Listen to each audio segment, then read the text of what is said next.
সরস্বতী পুজোর আবহে লিচু বাগান আর্ট কলেজে বিবাদের পরিবেশ। নগ্ন সরস্বতীর মূর্তিকে নিয়ে শুরু হয় বাকবিতণ্ডা। ঘটনাস্থলে পৌঁছায় বিশ্ব হিন্দু পরিষদ এবং বজরং দলের সদস্যরা।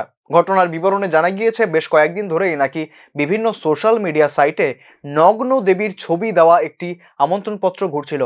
প্রথমে এই বিষয়ে গা করেন এই বিশ্ব হিন্দু পরিষদ এবং বজরং দলের সদস্যরা। তবে বেশ কয়েকদিন পেরিয়ে যাওয়ার পর সরস্বতী পুজোর সকালে ঘটনার সত্যতা বিচার করতে আগরতলা আর্ট কলেজে দল বলে জড়ো হন তারা। তারপর মূর্তি সরিয়ে কেবল ঘট পুজো করেন তারা। এ প্রসঙ্গে Abhijit Bhattacharya, principal incharge of government art college, জানিয়েছেন, পুরাতন আদলে এই মূর্তি গড়া হয়েছিল, তবে এই মূর্তির ভাবনা যদি কোনো সমাজ চেতনাকে আঘাত করে তা একেবারেই কাম্য নয়। बोलिए, देखिए जो मूर्ति बनाने के समय हमारे जो टेम्पल है, डिफरेंट टाइप का टेम्पल है इंडिया में, इसमें मूर्ति का जो टेम्पल में जो मूर्ति होते हैं वो मूर्ति का जो पैटर्न है ये फॉलो किया है यहाँ पर।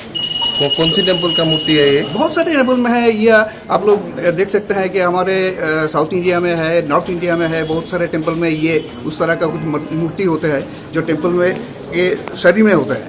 तो ये जो मूर्ति का जो पैटर्न हम लोग फॉलो किया है। तो इसे लेकर हमारे जो बंधु जो आए थे उन लोगों का कुछ ऑब्जर्वेशन था, मैं इसके साथ सहमत हूँ, क्योंकि ये किसी को हर्ट अगर करे तो हम लोग ये रिमूव कर देंगे और हम लोग डिसीजन लिया ही है। तो इस तरह का अगर कुछ हो जाए तो ये हम लोगों का भी अच्छा नहीं लगता।